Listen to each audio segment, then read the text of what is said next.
This is the Mad Dragons Podcast.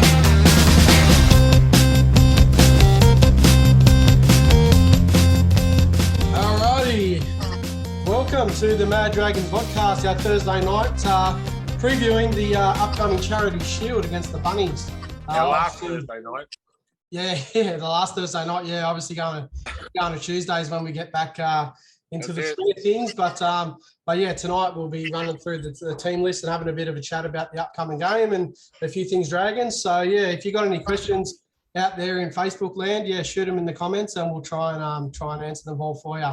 But yeah, how we all doing? We've got Mick Foster, we've got Big T, Chloe, and Joe is with us tonight as well. So how you all going, guys? Yeah, I'm good. Had a good hot day. It was nice. Yeah, beautiful. It's always nice down the south coast, mate. It's always nice. Lovely, mate. Lovely. good breeding ground for Dragons players too. So yeah, we love the south coast. Hey Benny, I'm early tonight. You're early.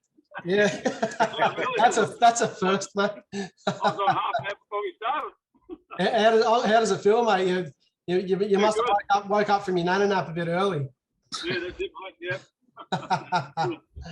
Yeah. Nice. Well, Joe was with us and he's just ducked off, so I think he might be going to get something set up. But yeah. So how are you going, Chloe? Yeah, I'm good, thank you. It's nearly Friday, so yeah. Along, repping the Mad Dragons t-shirt, I see. Yes. Yeah. Yes. That's it. There we go. Sorry, my angle. There we go. That's that angle. There we go. It's very comfortable. It's my pajama top. So, yep. If you like us fans, go and get it.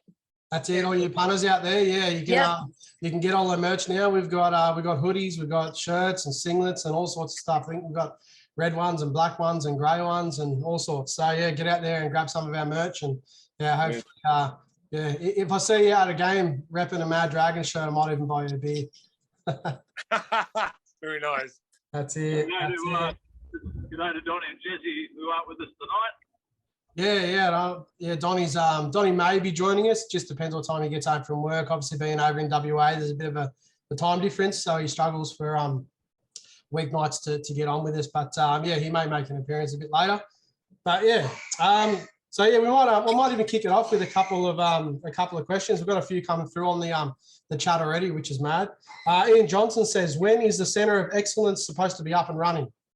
Anybody got any ideas around that? I know that I had a bit of a chat to Ryan Webb about it last time I caught up with him, and I think it's still a little while off from what I know. I know they've got a lot of council and DA and planning stuff to get through, but by all recollections, to my knowledge, they got the money there ready to go, and the club's in a really good position to get that sort of stuff happening. And I think they've done a lot of planning, but I think they've got to get a few official things ticked off. So I don't know when they're actually planning to get that happening. But yeah, I might even see if we can get Ryan Webb on in a few weeks or in a month or so and see if he can give us an update on some of that sort of stuff. I think it's been a while since we had a chat to Webby, and I know he's definitely keen to get back on and catch up with all the Mad Dragons. So, but has anyone else got any news across that? Now should be complete in late 2024. There we go. Cool. So it must be getting underway soon. From the plans I've seen of it, it's a pretty big undertaking. So I reckon they'd be wanting to get the ball rolling pretty quick on it. So I know it's tying in with the university down in Wollongong. So yeah, it says here the CHPC, whichever that is, the Community and High Performance Centre, has proposed construction start time second half of 2023. Okay, yeah. Subject to necessary approvals. Complete late 24. Yeah, well, I was pretty on the money with that. So yeah, I think it might be worth getting in touch with Webby and seeing where they're at with those approvals. So yeah, something for us Mad Dragons to yeah. Joe, how are you, mate? You got back on? Yeah, buddy. Yeah, just a problem with my Wi-Fi. I'm all right now. How are you guys? How's everybody tonight? Hopefully everyone as well. Mate, I've got the team list in front of me. Whenever you want to cross over to me, if you haven't done it already. Mate. Well, roll through it now. It's pretty much what we all predicted would be. Tyrell Sloan at fullback, Matty Feeney on one wing, Moses Sully, Lomax in the centres, Mika will be alongside Zach Lomax. So I don't think he's done the positional switch according to the lineup. But anyway, Moses Mumbai will be at 5'8". It's obvious the coach doesn't want to win this game. Ben Hunt will be number 7, the halfback. Zane Musgrove will be a starting forward, along with Jacob Little in the hooking role. Blake Laurie, prop. Ben Murdoch, Masilla, Jaden Sewer, and Billy Burns at lock. Jaden Sullivan will be our 14th man. Francis Molo, Josh Kerr, and Aaron Woods will make up our 17. The extended bench, pretty much the rest of the squad. Tyrell Fulmiano will be 18. Max Feeney, which I would love to see have a run, will be 19. Tata Moga, 20. 21's Michael Molo. Dan Russell, 22. Jaden Hunt, 23. Trey Stewart, 24. My young fellow I'm looking forward to seeing, Dylan Egan, will be 25. And 26 will be how do you pronounce his name? Salvilo Tamale? Tamale, yeah. Hot tamale. Tamales, yes. Yeah. Tamale. Salvilo Tamale. Yeah, he makes up the 26-man squad. Yeah. Out in the casualty ward, we got Jack Bird, round 2, hopefully. Yep. Round 2. Josh Corrick, unfortunately, we know probably till the end won't be this year. Yeah, that's a real shame. Cody Ramsey, yeah, and Junior also stood down for now. So that's my wrap with the lineup, boys and girls. Yeah. On that note too, I'd just like to send a message out to Josh. Obviously, season-ending injury in the trial, mate. That's a real tough one to take. And all the Mad Dragons wish you all the best for your surgery and recovery, mate, and hope to see you back in 2024. Yeah. So what do you think of that lineup, Mick? How's that sitting with you, mate? Do you think we could have made a few other choice selections, or you think that squad's pretty on the money? No, I think that's probably pretty right with what we've got to pick from. I really like the look of Trey Stewart in the rumpus in Helens. He actually looks like a really good player. Okay, he had a couple of sort of fumbles at the high ball, but some good positional players, some really good defence on the goal line, saving a few tries there. Even got a good try himself, carried a couple of blokes over with him. I think he might give Sloan a bit of a run for his money, actually. Sloan will obviously get the spot, but gee, at least from that fullback spot, now we've got poor old Cody. We hope Cody will pick up and get back to his best footing soon. So all the best to Cody. Sloan will obviously get the spot, but if something happens to Tyrell with an injury, they'll obviously put Stewart straight in there. I'll be pretty happy to see him get a run. But as for the rest of the side, I don't really think he can really sort of change too much there. Yeah. What do you think about the Ambai situation, Big T? Personally, I'm not a fan of him. I don't think he should have got a spot at all after his performance against the Helens. But, where are you at with that, mate? His performance last week was subpar, below par. The lowest you can get, I reckon. He just didn't do anything spectacular. He didn't do anything to change the game. Yeah. And you need your 6 and 7 to be able to do that. Hopefully, we'll see Sullivan play there. Hopefully, maybe about 60 minutes of the game in 5'8", or you might take Hunt off at half time and put Sullivan into halfback. Yeah, I think personally, if Bud gets more minutes in the halves than Mbai does, we win the game. If Mbai has more minutes in the halves, I think we lose. I think that. Yeah, agreed. Mbai offered absolutely nothing against St Helens. He was probably our weakest player on the field. For somebody who's meant to have so much experience and to carry a team around the field, he just had absolutely nothing. Kicking game was atrocious, offered nothing in attack. Wingers and centers barely saw the ball. Missed 5 or 6 tackles. Yeah, exactly. And you can't blame Connor Mulhausen. He was playing way out of position and he tried his ass off. So full credit to Connor. He tackled like an absolute machine, but he's not a ball playing half, So when it comes all down to Mbai and he has every opportunity to make something happen and he did absolutely nothing. I don't know why Hookers picked him again, to be honest. I really don't. It's beyond me why Mbai would get a spot at all. But anyway, it is what it is. But while we got you two, we might run through the south side if you got there. Yeah, I could do that for you. No worries. Beautiful. Behind enemy lines, I think we're calling it. Come with me as we go behind enemy lines.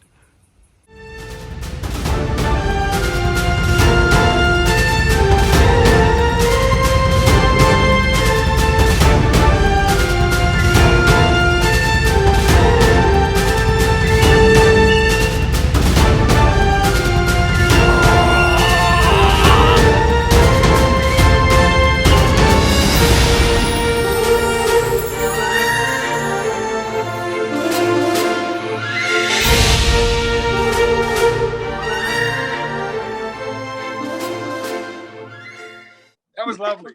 Okay, we've got Latrell Mitchell, Alex Johnson, Isaiah Tash, Campbell Graham, Isaac Thompson, Cody Walker, Lachlan Ilias, Totola, Cook, Big Thomas, Kaloa Matangi, Jai Arrow, Cam Smith. The bench is Taff, Mamazoulis, Jacob Host, Shaq Mitchell, Karapani, Tyrell, Kalo.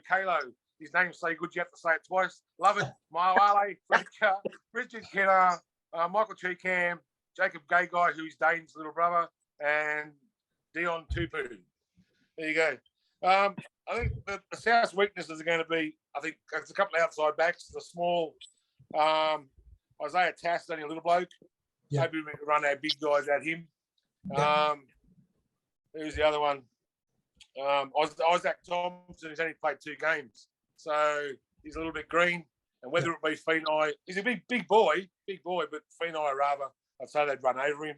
Yeah. Strengths for South now, they're all over the park. Cody Walker, like try assists. He's a smart footballer. He just plays what's in front of him. I like him. Ilias, another off season. He should go well. Yeah. Kaloa Matangi, you can't go without mentioning Latrell Mitchell. Oh, yeah, of course. He's just a superman on the field, but he can get a bit hot-headed if you get under his skin. Yeah. You do something stupid, but you've got to be careful because it might turn his football player on. Yeah, but that's the thing. Who's gonna give that niggle? Who have we got in our side that would have that niggle? Like we don't have Maguire anymore. Like who's our grub? Who's our new grub? It's got to be Ben Murdoch-Masilla, doesn't it? Yeah. Yeah. He's a big grub. But you got to do it the right way though with grubs. Like Josh Reynolds used to do it, and he got really good with it. So if you be a grub, you have to be the right way. And with Latrell, it's what Big T said. He will either go the other way and get real mad and just start going for you the whole game, or he'll just wait. Like he's like a steam engine. And then there's Cody Walker, and then there's them two. Oh, yeah, look out! I'm scared. I'm just scared. We'll stop. No, that's it. Well, Joe, what do you reckon, mate? Like I know it's only a trial, but the Charity Shield is obviously a pretty important game, for both the Dragons and the Rabbitohs. What do you think, mate? Do you think it's going to be a case of Hook experimenting, or do you think we're actually going to be trying to get the win, especially after winning last year? Do you think there's more onus on us winning, or do you think it's just a trial at the end of the day? You know what? I look at it this way. I think potentially, like he's looking at it as not a must-win game. If it was a must-win game, you would be putting Mumbai at 5-8. I just hope I'd be putting Bud, but I just hope he's not putting Mumbai there with a thought that that's what his future plan is for the remainder of the year while Junior's out. And I hope this is just an experiment just to see for depth purposes, That's what I'm scared of the most. For me, I'd like a bit of silverware. I'd love to get one up over the Bunnies. A good mate of mine is a South supporter, so we give each other a bit of stick every year. And I think 75% they want to win and 25% they want to kind of test the waters with these key positions. For mine, I really think that that young Lachlan Ilias from South Sydney, Not like you boys said, another off season. That kid's got a lot of potential, and it's going to be scary what he's going to be able to bring for their club this year. Yes. I worry about him more than anybody else. The grubbiness from anyone else, in the club. So I think he's taking the game 75% serious. Do you guys agree? He's named a strong side. Like, we're probably 90% top side. We're missing Ramsey, yes. We're missing Amone, Jack Bird and DeBellin. We're missing both of them. So we're pretty much at full strength, I'd say. Yeah. With the positional changes between Bud Sullivan and Mbai, you know what I mean? Like, because one of them's going to play 14, the other one's going to play 6. That's the thing. Yeah. We assume that he's going to put. We assume that his long-term plan is to put Bud at 5'8". We assume that.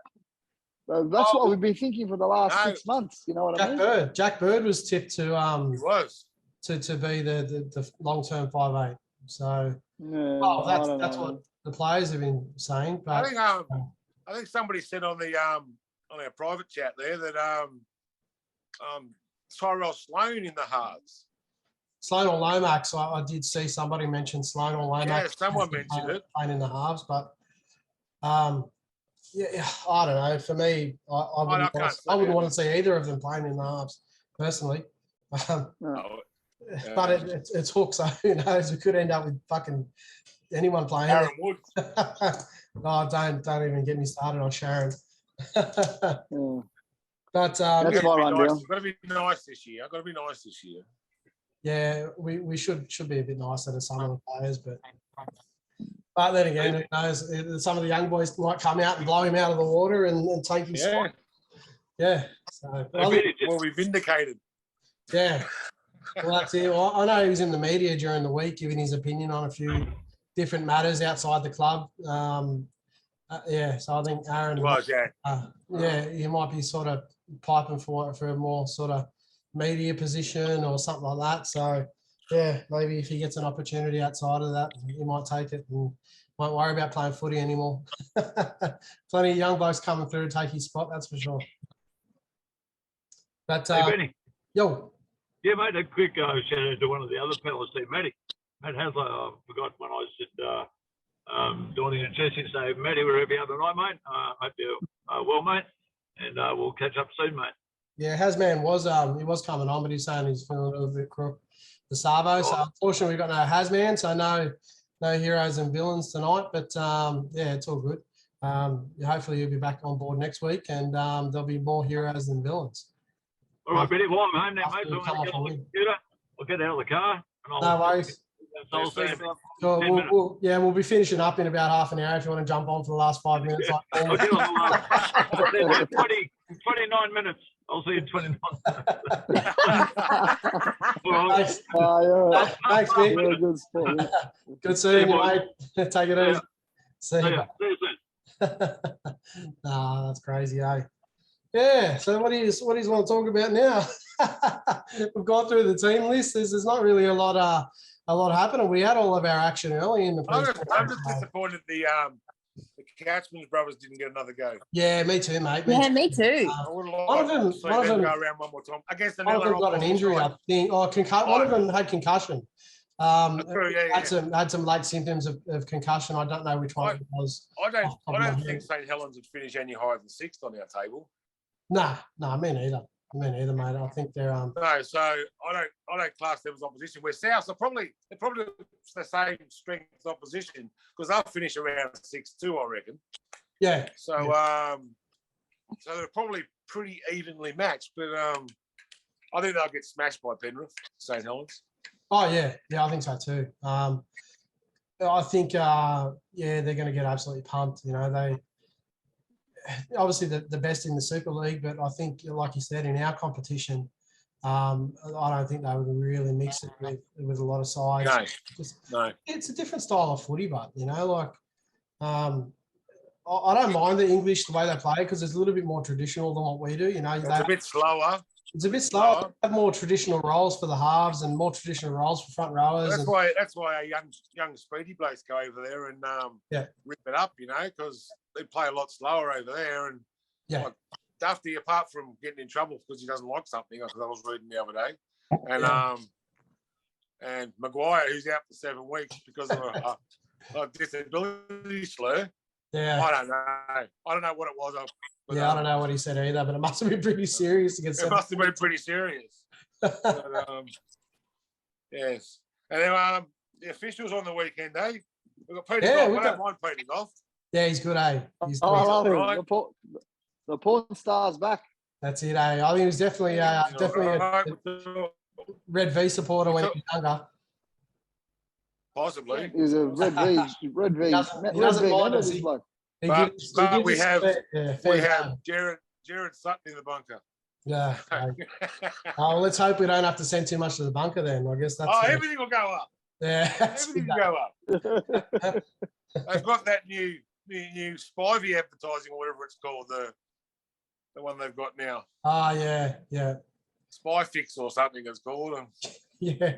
Well, I don't know. Like we got KFC as a major sponsor now, so we should we should get a lot more decisions. Shut up. It's money. That's it, hey.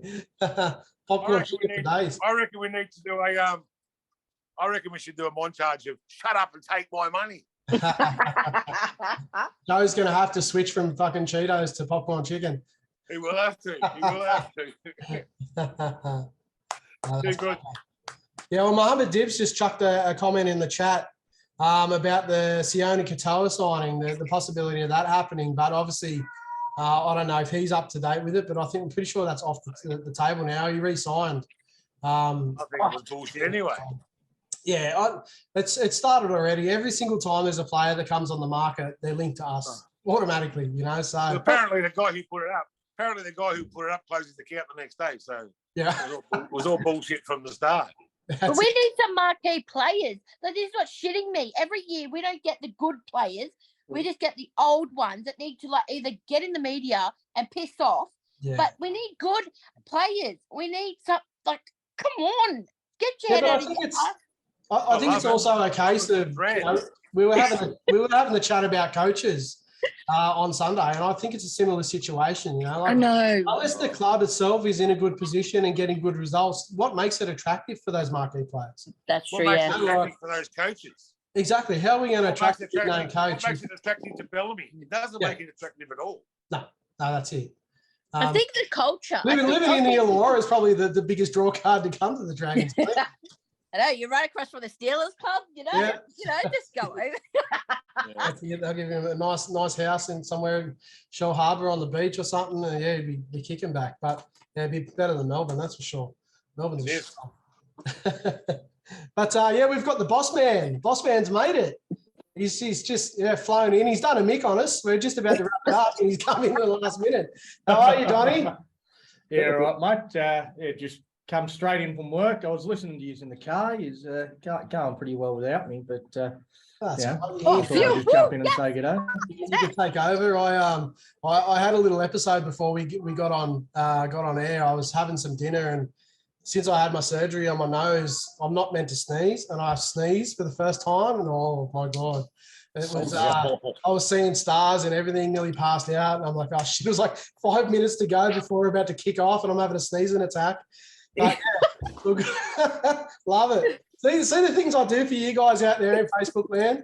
Nearly kill myself just to deliver a podcast because Donnie hits me up to take over the hosting duties. But just until you guys finish daylight savings over there, mate. Yeah. The 3 hour time difference is just Like, I couldn't possibly ask people to stay up and watch the show that starts any later than 8:30. It's late enough as it is, I think. But it's like, wait, 3? Is it 5? Nearly 6 o'clock there?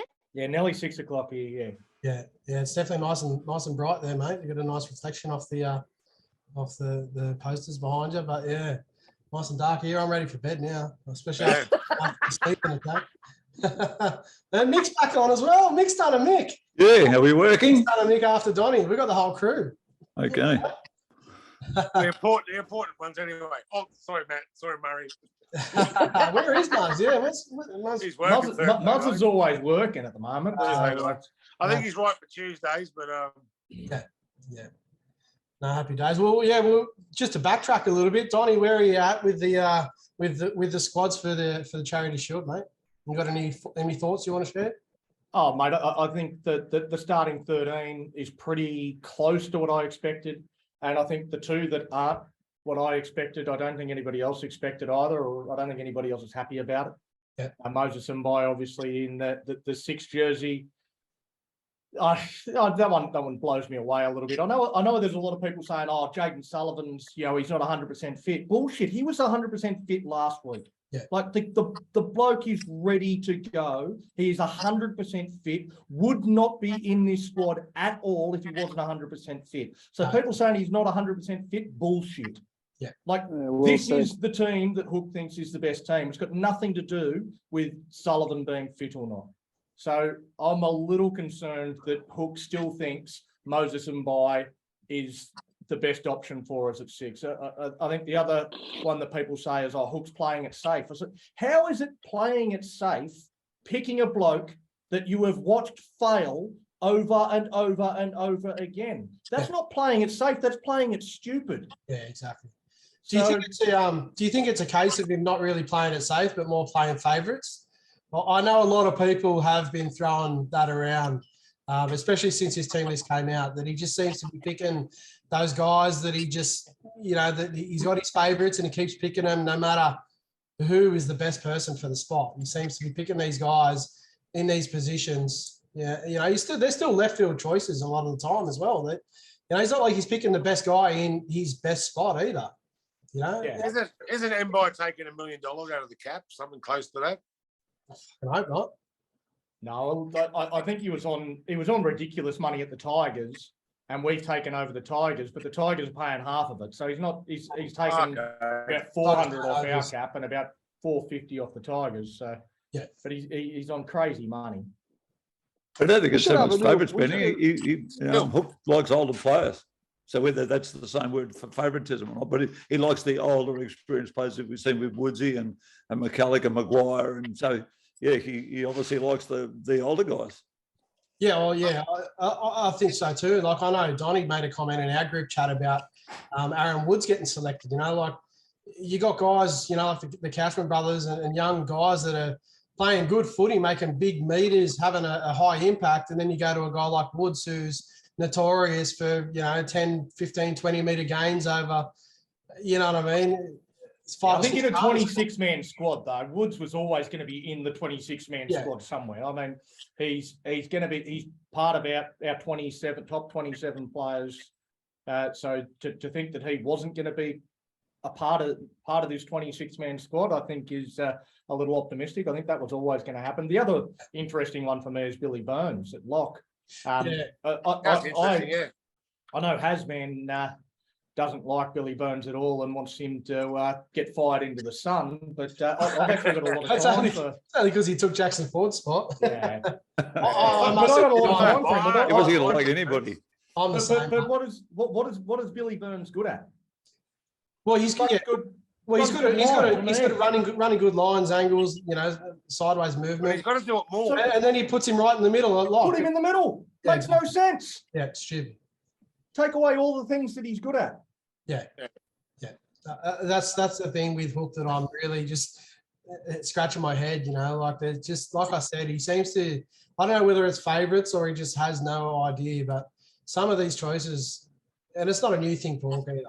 We've been through nearly 3 years of this stuff. Where he's picking guys out of position and trying to make something out of nothing. Whereas you got guys that can slot into those spots and actually play decent footy, and at the end of the day, it's still a trial too. Like why would you use this opportunity to blood decent young players coming through, give them some experience, and you play a guy like Billy Burns in lock? Like I don't understand. He's not like he's playing to Billy Burns' strengths. It's going to make him like same as what he did to Connor last week.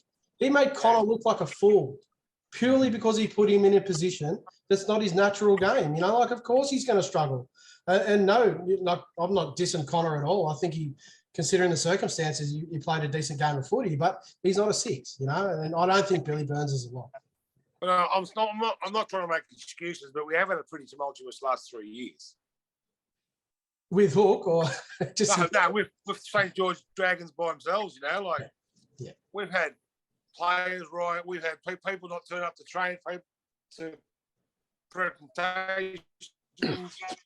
We had barbecue gate. Yeah. Couple of years ago. But yeah, we've had a couple of bad years. Yeah. Anybody? Yeah. I think it's I honestly thought that we would have been starting to put all that stuff behind us, you know, and then the preseason we've had hasn't really helped, you know, with Junior and obviously Cody Ramsey out, now Josh Corrick out for the season. Like it's just we can't take a bloody break, you know. Someone's kicked the black cat somewhere. But you know, the last 3 years have been too much, like what Big T said. But also some of these players, like the barbecue gate was the players. They were selfish. So they should be like they were blamed, right? And now that was all stupid. All just if they had stayed in the dressing rooms with everybody, wouldn't have been a problem. Wouldn't have been a problem. They could have got because they went back to Paul Vaughan's house. Yeah, he's lost an $800,000 contract. Exactly. The club's pissed him off, you know, like. But they stayed in the sheds. Stayed in the sheds. It was fine. Yeah, or they could have went on the field and just sat there and had like a family barbecue or something. Like, but yeah, like we've got injuries and you know. But what player wants to come into our culture as a club? Because I'm dumbfounded at why we haven't signed a big marquee player yet. You know. We're all fans and we're waiting for that it person to come and go, yes, that excite me, you know? Well, that's it. Like by all accounts, we've got the money there to sign a big name player. And they're all signing elsewhere. We were promised last year, even Ryan Webb came on the show and promised us a big name signing for this season and we haven't seen it at all. So didn't he even come down and have a look? Yeah, that's it. He came down and had a look and still didn't want to come. Yeah. No, we spoke to his manager. We never actually spoke to Jeremiah and I at all. We spoke to his manager. The manager's just bulking up his money. Well, like Ben Harron was quoted as saying, "Yeah, we've spoken to him. We're interested in him." But we think that he's probably going to stay at the Cowboys. And like, tell me that the bloke that's in charge of recruitment at the Roosters or the Melbourne Storm, do you think they ever admit to speaking to a player's manager, admit that they're interested in them, but they'll probably just stay where they currently are? But they know that they are the best destination club. They know that what they have to offer is fantastic, and that player would be an absolute goose not to go to their club. So they're not going to say, "Oh, he'd probably stay at the Cowboys because we know what we have to offer isn't good enough." That was effectively what Harron was admitting. That's what he said. Yeah. So what do we need to do to become attractive to those marquee players? What needs to change at club level for us to be attractive? Start winning games. Is it just results or no? But that's it. Like obviously, winning games is important, but is it just winning games? Is it the culture of the club? Is it our facilities? Is it our coaching staff? Is it the look at the Tigers at the moment. The Tigers recruitment over this off season has been pretty good. What have they changed? They've got a high performance centre that they now have is up and running. They bring players through. Everyone that goes through and has a look at that says it's a fantastic facility, and that attracts players. Players that go in there and they want to see that. So I think the club is taking steps to building our own facility, but you're talking beginning of 2025 before that's up and running. So we're still a while off before we've got that to show off to potential players. So it's not a click your fingers and change one thing and everything's going to be better. It's a look at Penrith Leafs Club. It's massive. I was only there a few months ago. Absolutely massive. You go to the St. George Leafs Club, and that was massive way back in the 60s when it was actually called the Taj Mahal, as we all know, because it was a bloody massive Leafs Club compared to every other Leafs Club. Penrith Leafs Club is bloody huge. I don't know what the Roosters are like. Probably Storm's probably massive as well. So if I was a player and I was taken to Penrith Leafs Club and then I was taken to Cogra, you'd go, mate, we're so far behind the 8 ball, mate, as far as the attractiveness of a club. So that's, you know, when I went into the Penrith League, I actually couldn't believe the size of the bloody club. I was actually blown away. It was like a freaking mansion. Penrith League Club has been like that when Penrith sucked for 20 years too. So I mean, that hasn't always been the biggest attraction. But do you also think that us losing our heritage as a club absolutely is affecting players wanting to come here? You know, like do we have an identity crisis with being St George Illawarra as opposed to just the Dragons? Yeah, well, you know, I personally have a big bee in the bonnet about that, because when I speak to people from other clubs, they'll automatically say, "Oh, Dragons, you guys got one premiership." Bullshit, no, we don't. And it starts a massive shit fight, because they know that they love ramming that Illawarra bloody Dragons thing into us with one premiership. Yeah, but even, mate, rugby league commentators, even the top rugby league commentators, they all say we have one premiership. We don't have one premiership. Do you know what I say to those people? And that's the difference. Do you know what I say to those people, Mick? Well, I don't know what you say. Nothing at all. I don't give a shit what you think. No, but I'm trying to answer the question, mate. I mean, no, but I'm answering Ben's question. I think that's people shit stirring you, mate. No, but I'm saying I think that's the big difference between the fact that when Illawarra joined with us, our heritage went straight out the window. We have no heritage. Do you really think a modern day player gives a shit though? I don't know, mate. It doesn't stop them from going. Look at them now; they want more money. More money will strike. Well, third party. We don't have the third party deals like Roosters and bloody Penrith and those clubs have, and that's a big attraction, because the third parties, like everyone makes the jokes about, like the Roosters are over the salary cap and the sombrero bullshit. It's got nothing to do with the salary cap. The third party has nothing to do with the salary cap. So therefore, players can be offered bloody thousands, all legally, and they can join the club. Yeah, but Dragons do not have that. Do you remember last year, Mick, when every club released how much they spend on third party deals? The Roosters apparently had the least in third-party deals. Oh, really? Bloody complete and utter bullshit. The Roosters play $10,000 golf games with Politis. Yeah, well, I didn't think I don't think cocaine's a third-party deal. But. Careful, Benny. They get free, aren't they? Big garbage bags full of white powder, mate. You don't know what that white powder is. Big bags, yeah, that's it. Baking soda. Do you want to know what I reckon drink it? Might help? What I reckon might help. What I think is the problem. It's the club. Our club, based in Illawarra. The Illawarra is a country town. There isn't the big third party sponsors in the area that want to fork out money for. I'm not saying relocation. Now, St George Leagues Club, undergoing this major transformation at the moment, are running a full-time poker company there now. They're bringing in hundreds of punters. The Leagues Club is now improving. I got a friend of mine that owns the King's Poker tournament thing happening, and they're turning the place into like a casino. And there's hundreds of people that come there every week to gamble and play poker.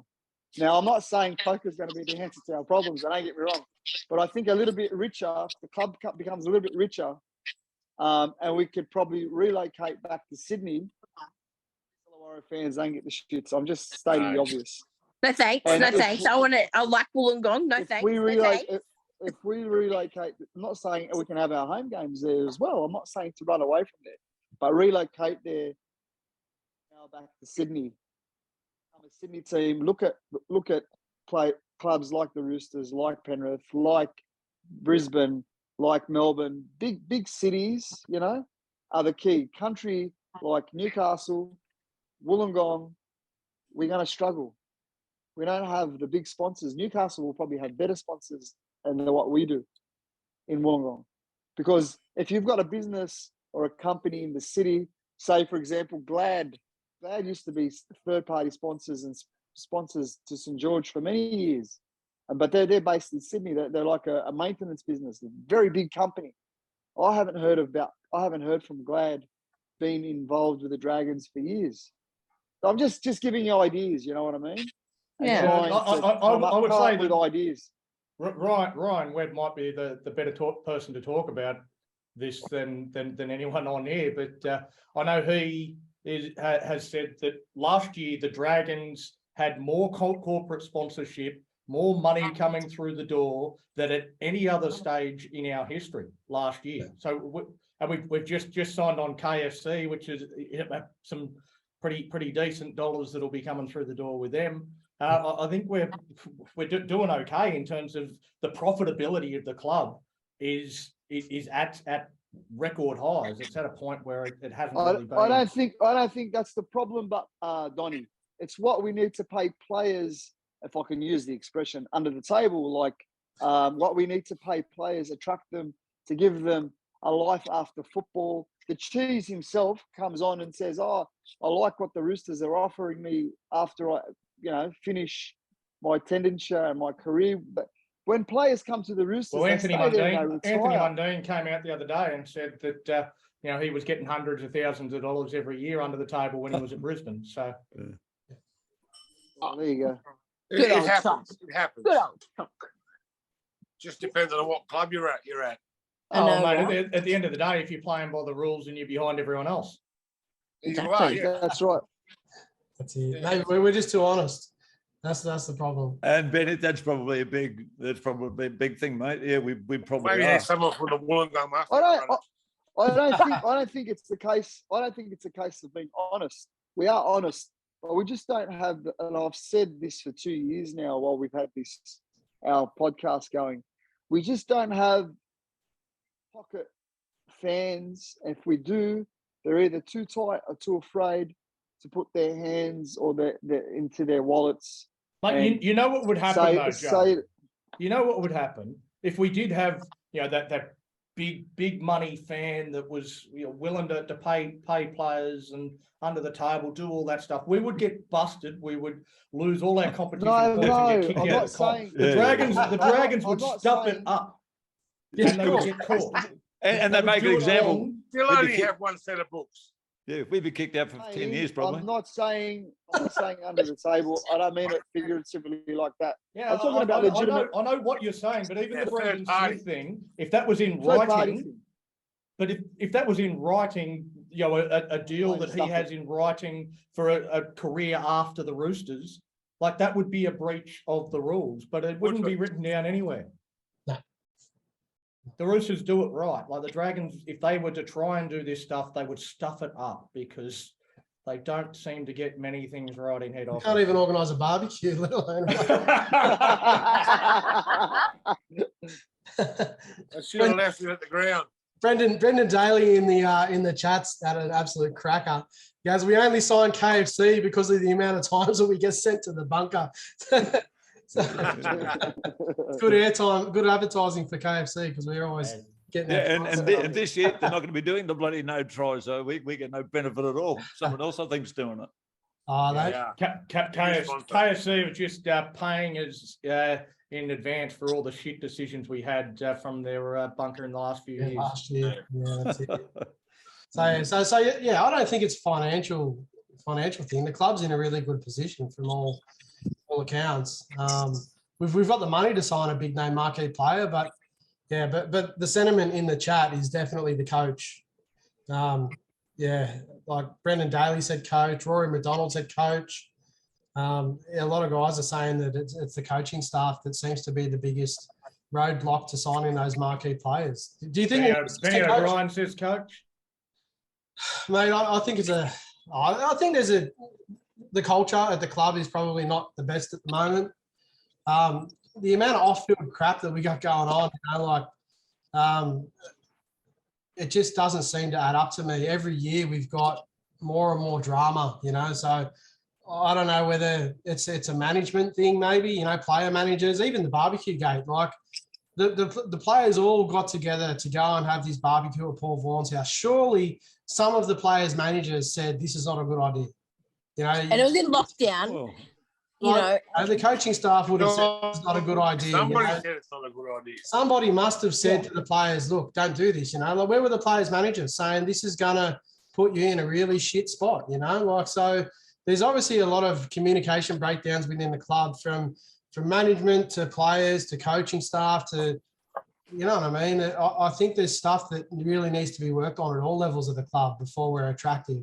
But again, that's exactly what you said before. We can't even organise a barbecue. Like Josh Maguire was pretty open and honest, and like they all knew it was a bad idea. They just, like his words were, "We didn't think we'd get caught." That's what it came down to. They didn't think they'd get caught. Mate, they were told, Donny, expressly by Hook, because he heard about it, and apparently, because we only go by what we hear and what we read, but apparently Hook had told them, he heard about it, and he said, I instruct you not to do this, do not do it. And they all went and did it bloody anyway. Like so, and then you get the awards night, 3 Dragons players, and I'm sure there was a couple of guys here and there, whatever, but that to me just says the whole thing about what's going on. I don't think Hook is getting that respect that players should have for their coach, and for some reason.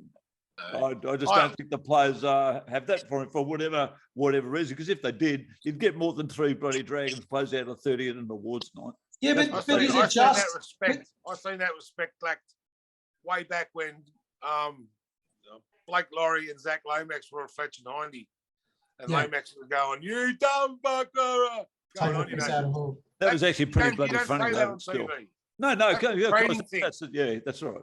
Yeah, but is it just the players not having respect for Hook, or do you think it's the players don't have pride in the jersey? They don't have pride in the club. They don't play because they love the Dragons anymore. Like this, they're literally just collecting a paycheck. When was the last time you seen a Dragons player cry after a loss? Yeah, well, we have plenty of them, so there's probably no tears left. They're all dry. If it's that important to them, they should be crying after every loss. Yeah. Like I must admit, then we'd be calling them all sooks, though, wouldn't we? No, yeah, but nothing wrong with that. Harden up and stop crying and get out there and win some fucking games. That's what happened with Brisbane Broncos. They went out there and cried. But they're not doing that. They're not doing that. Yeah, no. I think we've seen Blake Laurie crying in one end of game last year. I think it was about the last time I've seen it. Yeah, I think just did it. So you don't think it's just whipped.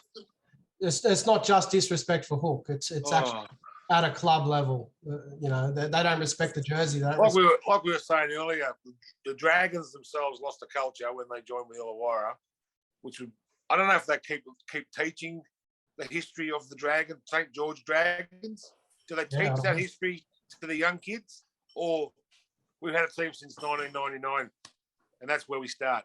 Yeah, so that's what I'm saying, mate. That's what I'm saying. I think that part of that history has not been taught so much in the new guys. So they don't get taught it and they don't really care about it. But if we actually were still teaching them that, I think there'd be a different culture at the club. And this isn't. I don't want to blame Illawarra, but that's taught.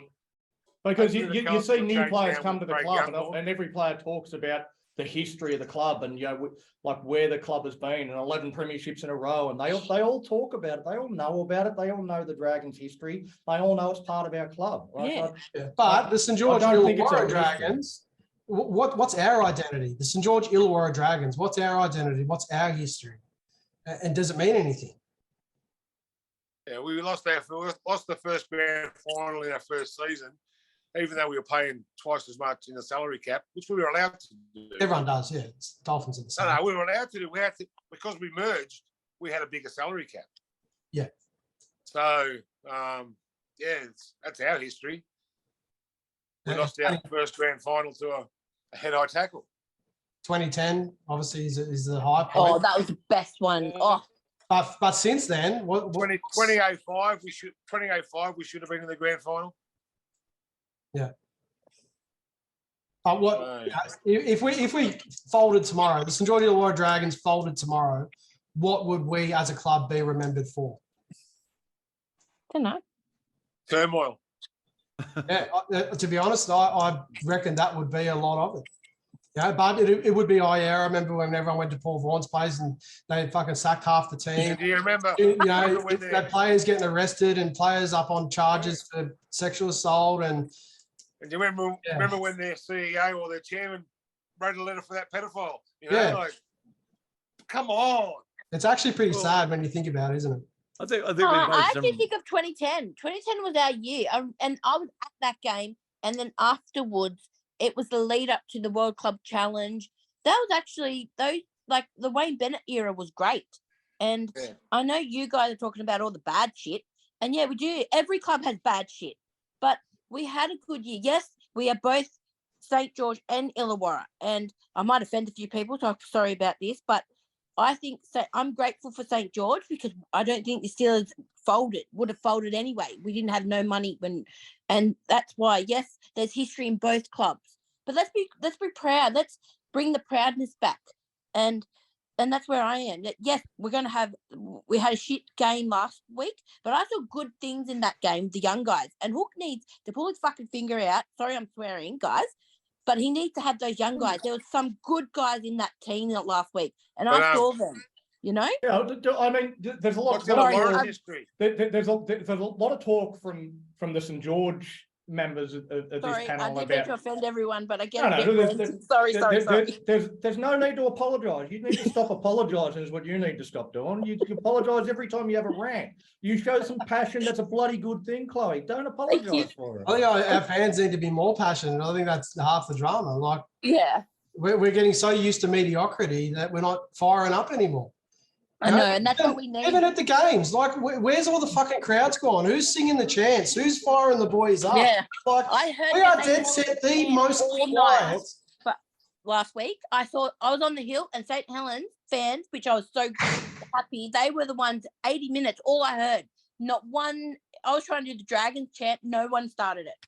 I was like, where the fuck are you guys? Where are you guys? I did see some St. Helens fans on Twitter saying, I can't wait to go to the Dragons home ground and have our chant ringing around the ground and out-sing the Dragons fans. I was like, you won't have to try real fucking hard to out-sing the Dragons fans, mate. They are quiet. Yeah. They were. Oh, mate, they were I remember back in the 80s and 90s when that hill. Oh, the Dragon Army. Forget the Dragon Army there. I haven't seen the Dragon Army for a couple of years now. I'm not sure what they look like now, but the last time I seen them, they're getting pretty small. Yeah. And that's all part of the culture of the club. Yeah, like, exactly. Where are they going? Like, and who's gonna take the mantle now? Who's gonna who's gonna kick it back off? We need someone. Have we got any Dragon Army members in the audience there? Like, I don't even know if there is anybody army anymore. Is there anybody still? I remember, I think it was James Young, I think his name was, used to jump around and scream and rant when I was up there back in the 90s. I know he's still around somewhere, but I don't think he goes to the games anymore. Yeah, I haven't seen him, but doesn't mean he's not there. But the Dragon, I've been to about 4 or 5 games, and there's been no Dragon Army anywhere. No banner. The banner used to be bloody massive, which we all saw. That's long gone. Up Periscope. Yeah. That was a good one. Yeah. And that James Young guy, I mean, you could bloody hear him from the other side of the aisle. Oh, you could. He could yell on his own. On his own. He was loud by himself. If he's hanging around, we should get him on. That's what we need. We need a hype man. I invited him, mate. A hype man to get out in the crowd and fire everyone up. But I invited him at the Leafs Club, and he said he was interested, but he never got back to me, so he wasn't interested. Otherwise, he would have come on by now. Oh, all right. Oh, if you're out there, James, give us a yell. That's it, mate. You're good at yelling. Give us a yell. I wouldn't mind getting the Phantom Siren on either.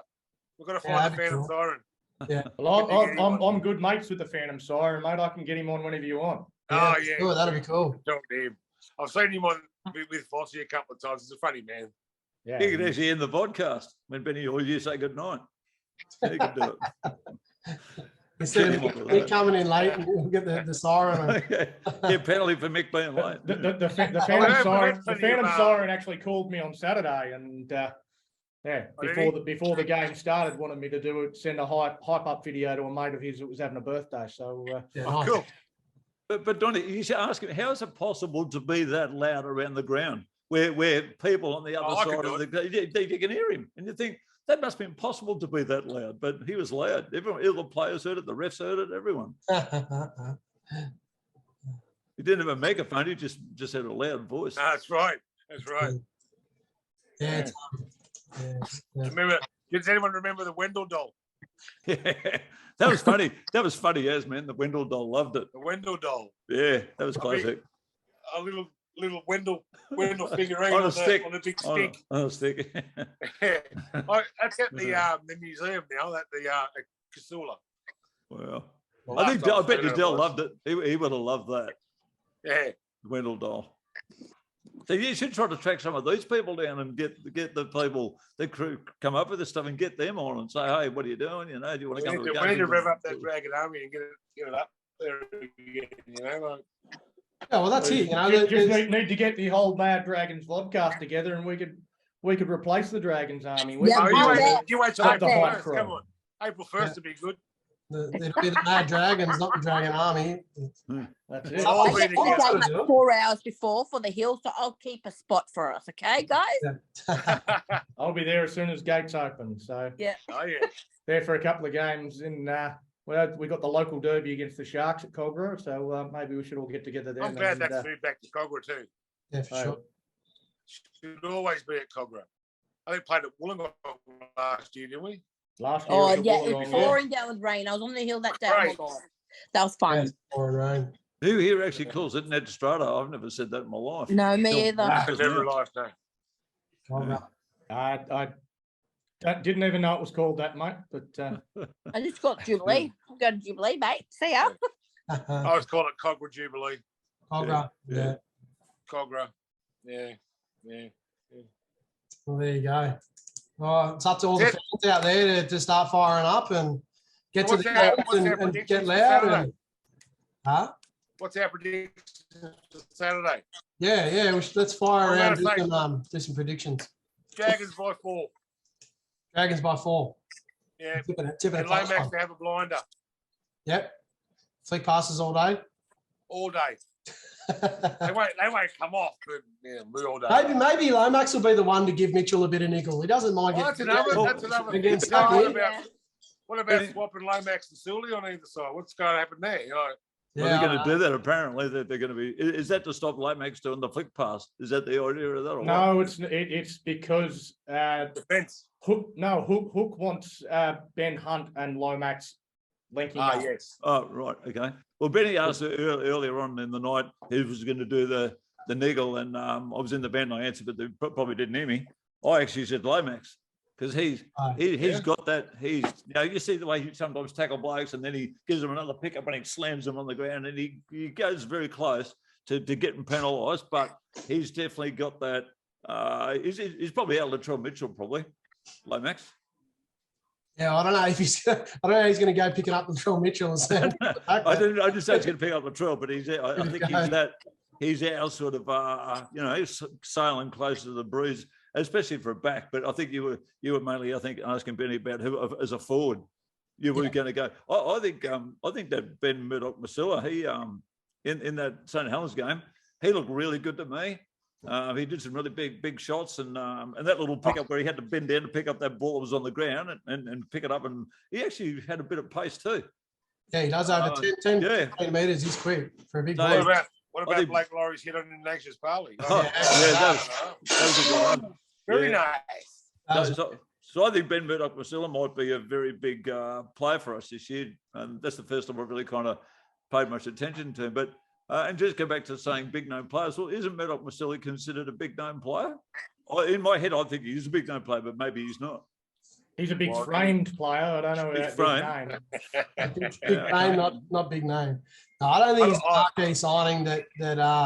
He's a big name in the English Super League, mate. But he's never been much more than a cult hero, a bit part player in NRL. I'm going to jump on the Zane Musgrave bandwagon this year. Hopefully, he has a big year. I hope. Yeah. What do you guys think of Jacob Little? Body. He misses too many tackles. What Little? Yeah, he misses too many tackles, that kid. Little? Yeah. He made about 40 tackles. He missed about 3. I think you're being a bit harsh, mate. Can't miss tackles. You miss tackles, leads to tries. Yeah, no, I thought his defence was fine, mate, and offered about 1,000 times more than Andrew McCulloch did in attack. He ran for a bit too, didn't he? He ran for a bit. Yeah. Has he got a kicking game like when Bud was playing out of 9? And he obviously gets some kicks away. Has Little got a kicking game at all? Not much to talk about, I wouldn't think. Yeah. No, there weren't many big kicks from our team on the weekend. It's because we have fucking Mbai in there. Mbai and Connor Mollyhouse and only. Connor has been a really big kicker. I'll tell you what, Moses Mbai, by the way that he played on the weekend, he should think about a code switch to AFL because he was hitting the opposition right on the chest every time. Easy meters, eh? Easy meters. Yeah, he didn't offer much at all. The big tall punt kick's not the go anymore. You've got to kick it flat and just over the defence's head and hit it flat on the grass. It's got to hit the grass. Like Jamie Soward used to do. Jamie Soward used to do that. Hit the grass 9 out of 10 times. Surely Soward's a kicking coach at the moment. Right, yeah. He should be. I'm sure he can tell Mbai to find some grass instead of just kicking it straight down the fucking player's throat. It's not too hard to be a kicking coach, is it though? Like Jack Gibson years ago was kick it to where the seagulls are. Like it's not. That's right. Hard. Kick it to the grass, mate. Well, that actually surprised me with Mbai the other week because, as you say, he every kick that he had, he literally kicked it straight at the bloody fullback. He didn't sort of kick it in really high. He kicked it where everyone could catch. He kicked it where everyone could catch it, and I just thought, wow, mate. I'm a bit of an Mbai fan, but that probably wasn't his best game for us. Do you think Hook's still on the let's all focus on defense mentality, or do you think that's a reason that he's got Mbai in those positions playing a relatively safe, non-attacking role? Because there was no attacking kicks at all. I didn't see any chips in behind the line, no grubbers, no, pinpoint kicks to post, nothing rolling into the in goal. There was no attacking kicks at all, which sort of makes me think that Hook is still solely focused on defence. What do you guys reckon? You reckon we're going to see a shift in focus, or are we going to be same as last year? So Leopard doesn't change his spots, and on top of that, that's why I like the Walker brothers because they'll chance their arm. They'll have a crack and doing things things like done what you nothing mentioned. for years, though. Yeah, but they're still modern day coaches. You know what I mean? They've got a lot to offer. I reckon. These boys.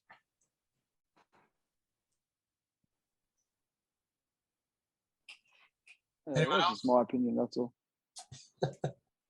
So if Hook was to get the sack, Benny, say we do the 10 rounds and it doesn't work for us, and we got to go to another coach. Well, who would be there out of the current blokes that would step in if Hook was to go after say 10 rounds? Because I think 10 rounds, doesn't he? Yeah, well, it's been said that he's going to have the first 10 rounds, and he'll have to win a certain amount of games for him to keep his spot. But I think Wolf would be the first choice. I think out of our assistant coaches, Wolf would be the one that would step up first. So yeah, but like I said last week, if Hook gets the sack 10 weeks into the comp, we're starting again. Like we won't play. For sure. We won't play finals at all, and we're restarting a 3 to 5 year journey. So 3 years. Yeah, I would honestly love for Hook to get the results that we need, and for the boys to play finals this year at least, and then possibly look towards improving on that in 2024, 25. But just after seeing the team list he put out on Tuesday, I'm really my confidence is wavering again. We haven't even kicked off the first game, and I'm starting to feel the same way I did last year. What do you reckon, Donny? Mate, he's in for a good year, aren't you, Donny? No, what? This team list has certainly got my confidence wavering a little bit as well. I was sort of looking forward to seeing a different attitude from Hook for him to try different things. But the team that he's named, and again, like when we talk about the team that's named, it's only 2 spots that give me any concern at all. So. Yep. I don't think it's quite as bad as what a lot of Dragons fans think, but Moses Mbai for me it's a shocking selection. I'm not happy with it. I don't agree with it, and I think there are better options available in the squad. I think we could put a pot plant at 6 and it would do a better job than Moses Mbai. So yeah, I'm not happy. Maybe you did make Moses in the street, mate. Well, he's not that small, mate. I don't care whether he's big or small, but I can still say that I don't think too much of him as a player. I think he's probably a top bloke. Everyone says he's a good bloke, and that's fine. But I don't think he's a good option for our team. And, you know, I don't think I'm alone in thinking that, Mick. No, he doesn't do anything special. He's not a... No, he hasn't done anything special since like 2006. He doesn't play in front of him. He doesn't play what's in front of him. He's always playing structured. He's in by the new Corey Norman. That's the question. I think he's worse than Corey Norman. No. He's worse than, I would rather Corey Norman. Corey Norman was a better 5'8" than Moses. He did, actually. Corey Norman did do something special every now and then. At least he offered something, like short kickoffs, just something. Well, he tried things, didn't he? Like, we criticised him because they never fucking worked, but he did have a crack. Well, I reckon we should have gone Witter back. He would have been a hero. We should have got Witter back last year when Witter was offered to come back for 330 or something. You know what I mean? Yeah, it can't be any worse than how we've been going. At least Hunt and Witter they were a pretty good halves combination, those two. Okay, he would have had it the shoulder, but you know, for 300, I would have been happy to take Gareth back for a year or so, just to, you know, sort of steady the ship a little bit. Plus, he was a captain, so I don't even know. I'd probably ring up Gareth now. I think he's done. But if you asking me, is there a better option, Moses Mbai, then I'd say yes. But I don't think Moses Mbai is the best option that we've got to go to. We've got Jaden Sullivan, who, you know, everyone knows I've got a very high opinion of Jaden Sullivan. I think he's an absolute gun that could be one of the best players the Dragons have ever produced. And we've got him sitting in the shed. We've got him sitting in the shed gathering dust. But the other worrying thing is if Bird was fit, he would be the next choice. It still wouldn't be Bud. That doesn't work either. You know what I mean? Like that. What does he offer that's any better than Mbai? You know, like Bird doesn't have an attacking, kicking game at all. Like, I don't think he offers that much more than Mbai, and he's definitely nowhere near the standard of Bud. That's the thing that sort of surprises me a little bit in that Jack Bird was training at lock until Bud got injured. Bud was training at 5'8". The whole off season, after the things come out about Junior, Bud was the one that went to 5'8" and was training at 5'8". It wasn't until he got injured that Jack Bird went into 6, and now all of a sudden, Jack Bird's the man. Jack Bird is our 6. He's 100% going to be our 5'8". And it's like I don't know how that decision was made so quickly after he trained the entire off season at 13. Yeah, that's the thing that just worries me about Cook's selections and the way he goes about stuff. You know, it really is worrying. So, Donnie, let me just quickly ask you, mate, say, do you think that Mbai shouldn't be in the squad at all? Like he shouldn't even be in it, full stop? I would have him on the extended reserve bench, right? But I would have had Sullivan in the 6, and I would have gone Connor Mollison as the 14 as the backup option on the bench. So I wouldn't have had Moses. I thought Moses Mbai played himself out of the 17 last week. Right. He's not in my 17 if Amone plays. Because I think Mbai is a good, like he's sort of like our Kurt Mann in playing that utility position, because he can play most of those positions in that back line. So I think but I would. 17. I can play all those positions too, but I wouldn't play them well, and neither does Mbai. Yeah, and that's the problem. I think Hook. I think Hook thinks the same way as you. I think it is a real safety first approach, having a guy that can and has played all those different positions on the bench. He will always have a utility and a guy that's got that utility value. But again, you know, if Jack Bird's fit, Jack Bird can play all those positions too. So if someone goes down injured, he can fill in those spots. So, you know, we've got a guy like Billy Burns who's played on an edge. So there's a few guys that could move around and plug those holes. I just think, for me, I'd prefer a team to have a plan in place, to plan for the best rather than planning for the worst. If the worst happens, okay, you think on your feet and you work a way around it. But if everything goes according to plan, you don't want to be carrying a player on the bench that's no good in any position. He's not in your best 17 players. That's my way of thinking.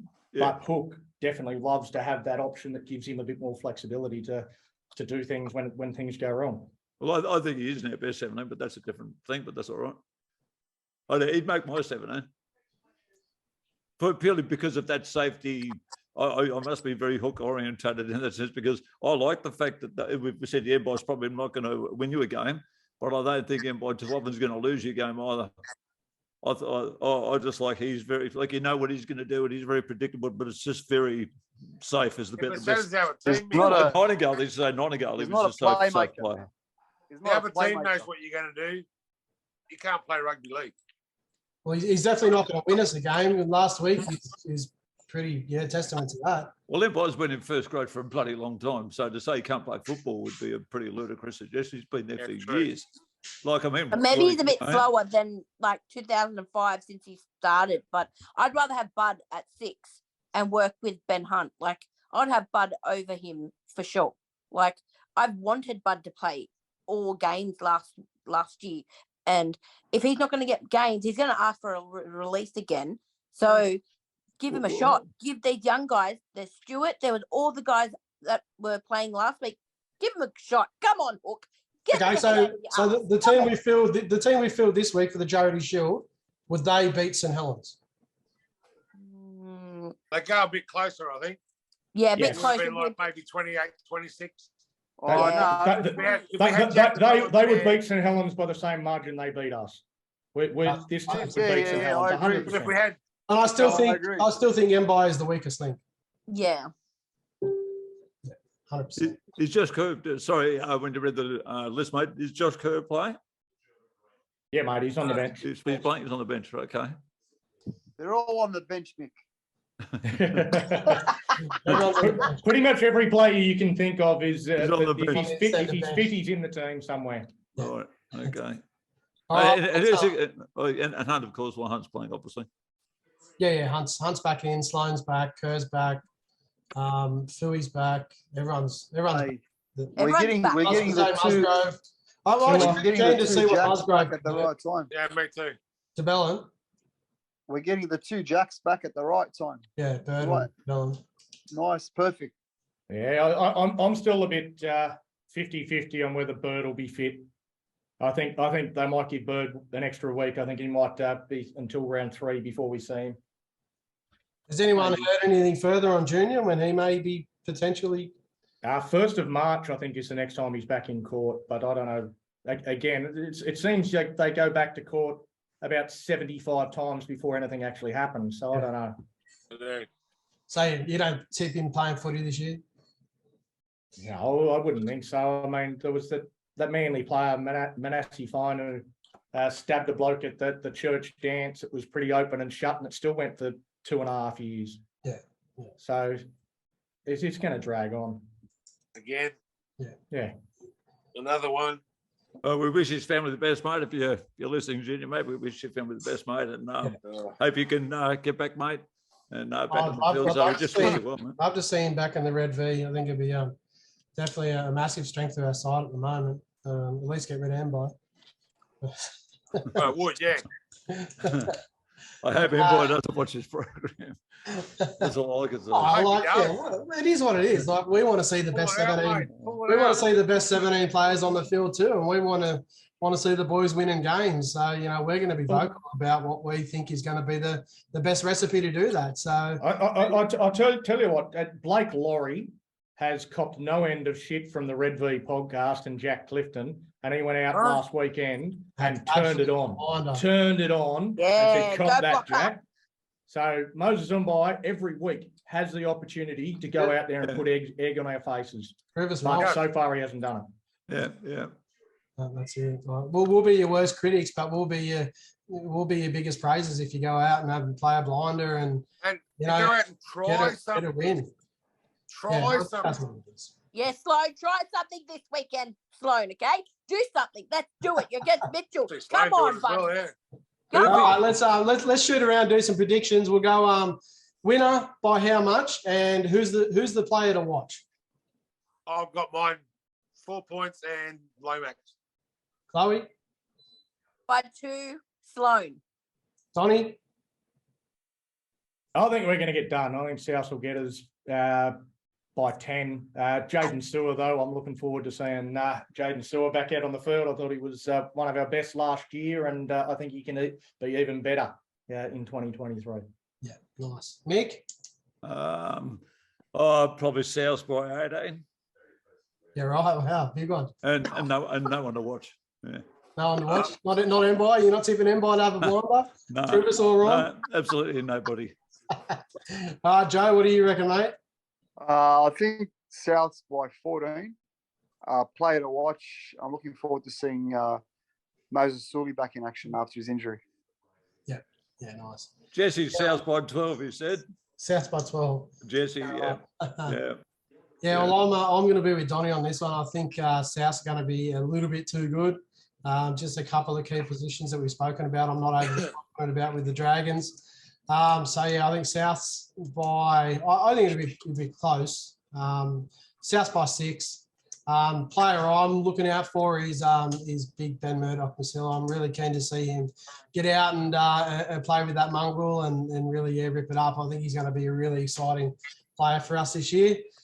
So on that note, I think we'll wrap it up. And thanks everyone for tuning in, and thanks all you guys for joining me on the panel. And yeah, we'll hopefully be smiling here next time we catch up after the Dragons get the Charity Shield for the second year in a row. And we'll catch you all then. Cheers, guys. Up the Dragons.